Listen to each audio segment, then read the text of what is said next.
Hey, Love to Hover. I'm out on the range and I just wanted to share with you what happens when you have a baffle strike with your suppressor. This suppressor that I have is the Nemesis from CNS Custom Machine. It's a local shop here in Lower Alabama.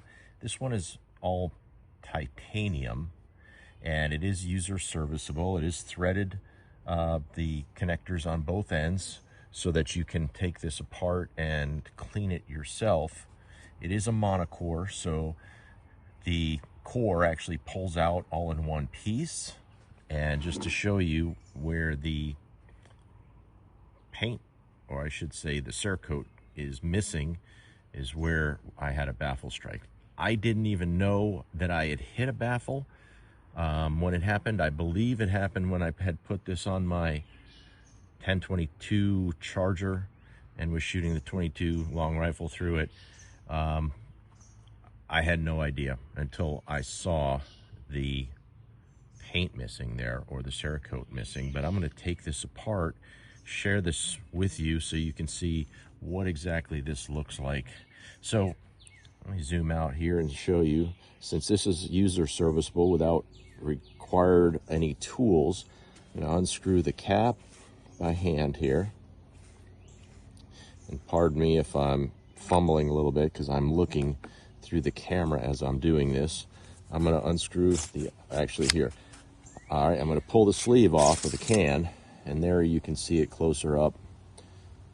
There's some dirt in the can. However, I did clean this. On the inside of this, the lubrication is Thompson's boar butter. That's what I use to coat the inside of it.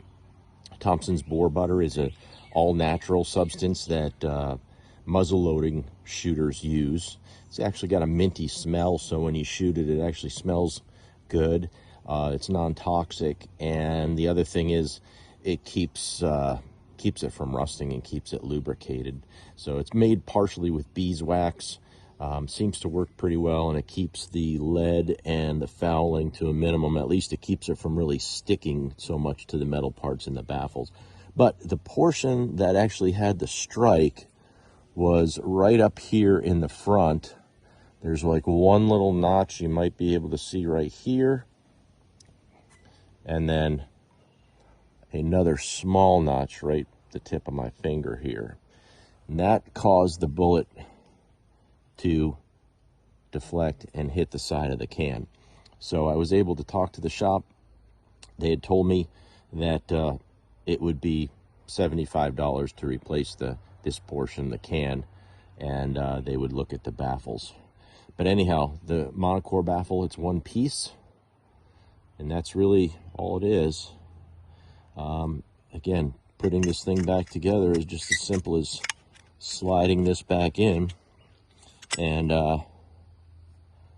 screwing the end back on, just like that. Now, one other thing to show you the difference between this and the other can that I have, the other suppressor.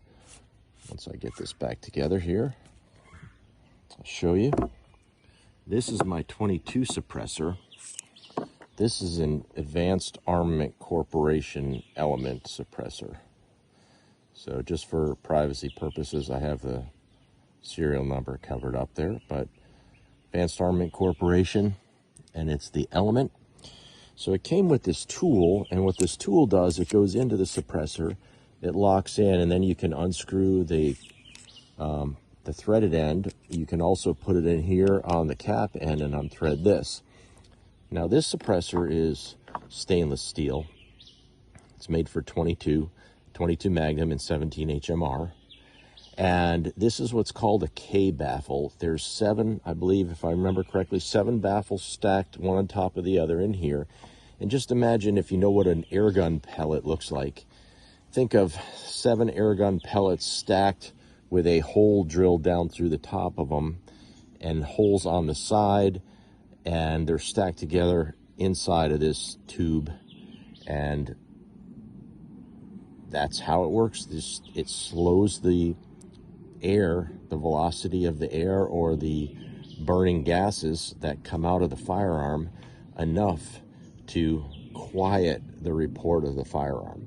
Now, this one did not come with a pusher tool, But what a pusher tool is, and I'll show you, it's somewhat similar to this tool that came with it. This I had to buy. Pusher tool is a double threaded rod. There's a thread here, and what you do is you screw this into the end, and almost like a pepper grinder, you're gonna push this after you open the other end of the suppressor, the cap end. You're gonna screw this down, and then you're gonna twist here, and it's slowly gonna push the baffles out one at a time. One of the things that it says in the manual for this Advanced Armament Corporation element is you're supposed to clean the suppressor, take it apart every 500 rounds, or if you use the pusher tool, you can actually get it all the way up to 1,000 rounds. The only thing is, I've noticed when I've shot that much through it, and it seems like someone has glued these baffles in there. With 22, of course, the pressures are not as high, so you don't have as much energy to force all that unburnt powder and lead out of the end of it. So it has a tendency to build up on the inside, and therefore the baffles get a lot dirtier. So when I take the baffles out, I generally will soak them in cleaning solution. I got a ultrasonic cleaner from Harbor Freight. I put all the baffles in there. And one note, if you do clean your suppressor that way, don't put the tube in there. Don't put the tube in the vibrating cleaner, because it'll have a tendency to take the finish off the tube. But I just wanted to share that with you. Hope that gives you some good information of how this works as far as cleaning, and also what happens and what it looks like when you get a baffle strike with your suppressor.